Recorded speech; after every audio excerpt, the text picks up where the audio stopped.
Alright, GEERUP here, and I am going to address FakeSagan, and I know he's probably not going to appreciate this, but what the heck? You know, this is YouTube. And if he can deal with somebody like Captain O Awesome, I mean, really, you can deal with GEERUP.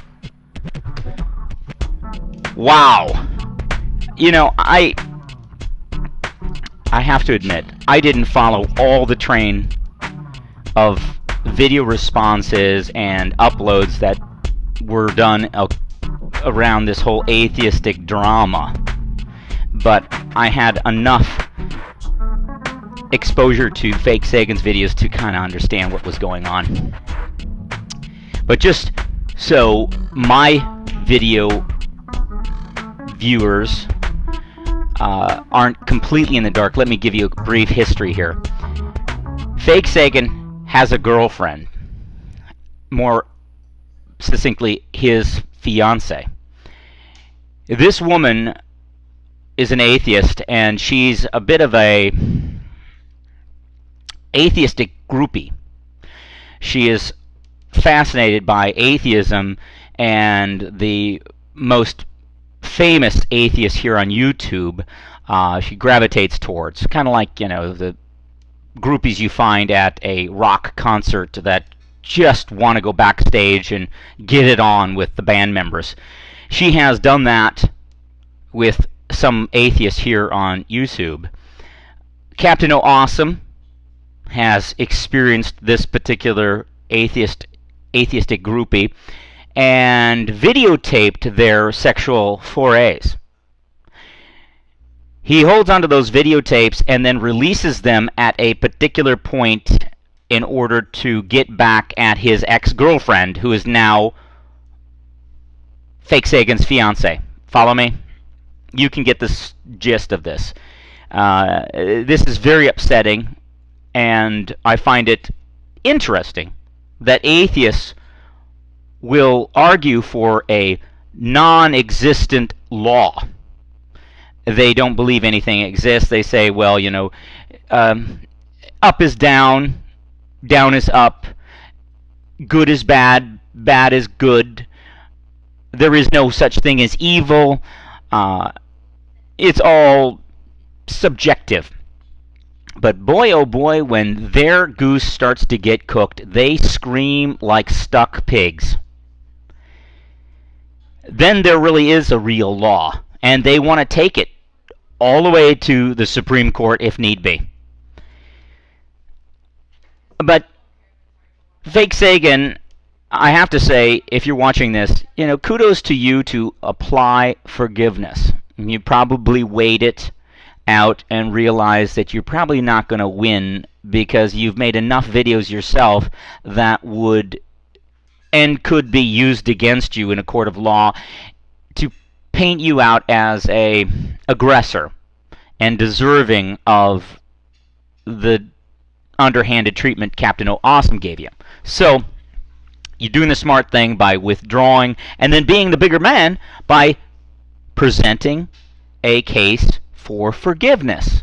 Forgiveness is a wonderful, wonderful attribute that drives solely from God Himself.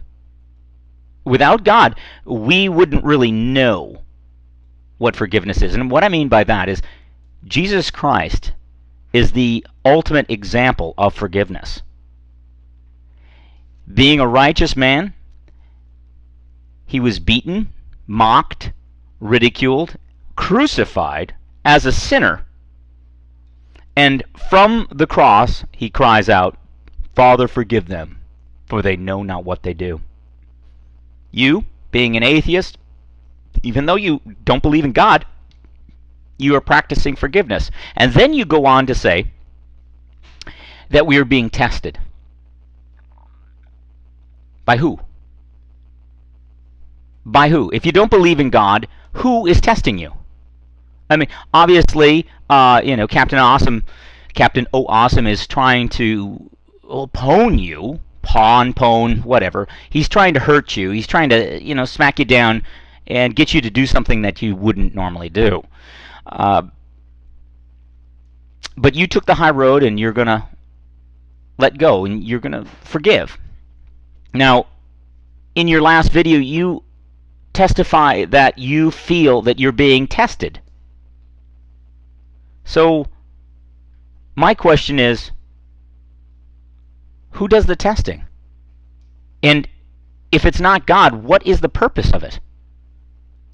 You see, you feel that you're being tested, but you have to ask yourself, if you're being tested, then who is the intelligent designer behind that test? Who is the professor testing you, exposing yourself to you?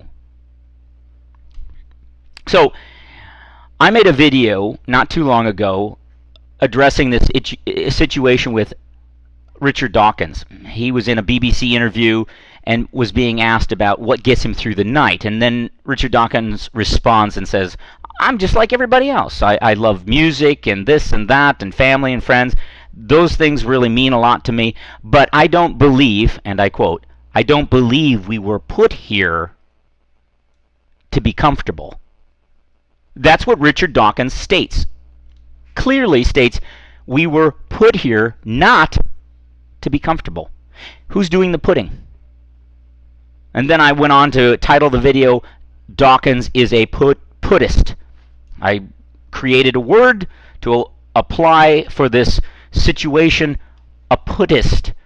He doesn't believe in God, but he believes in a putter. FakeSagan doesn't believe in a God, but he believes in a tester, a testy. FakeSagan is a testy. Belongs to the Church of Testicism. So, think about who's doing the testing and get back to me on that. Until next time, this is GEERUP saying, keep it real.